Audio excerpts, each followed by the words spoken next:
The politics of off-roading would seem to be pretty simple when you break it down. A stretch of trail, a promise of adventure, and a machine that can take you there and back. Politics are seldom simple, however, and more often than not, the legislation that is born from them tends to limit instead of empower, especially when it comes to ATVs. Edicts from thousands of miles away place restrictions on lands and activities without any thought for local economies or the people who know the issues best.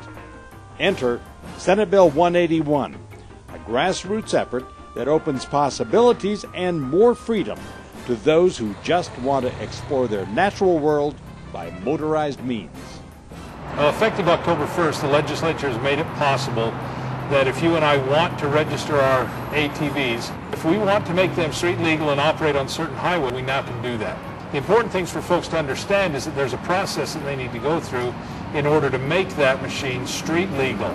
We need to have turn signals put on the machine, functioning horn, a functioning tail light, and then a light that will illuminate the license plate that the state will provide. Street legal is not a new idea in the off-highway world. States such as Montana, Arizona, and Wyoming already have similar requirements for ATVs and side-by-sides, calling for necessary safety upgrades as well as driver's licenses and regular insurance to operate the vehicles on select roadways. This is the first time such a law has been passed in Utah, though, and where it differs from some of the others is that instead of making the registration requirement mandatory for all, it leaves the choice up to each individual user. If you decide you don't want to go the street legal route, nothing changes. You register your ATV the same way you've always registered it. The routes that have been open to your use are still open to your use. You still have many communities, especially in rural Utah, that have designated routes so you can get into your hotel, come off the trail, go get some fuel, go have some dinner.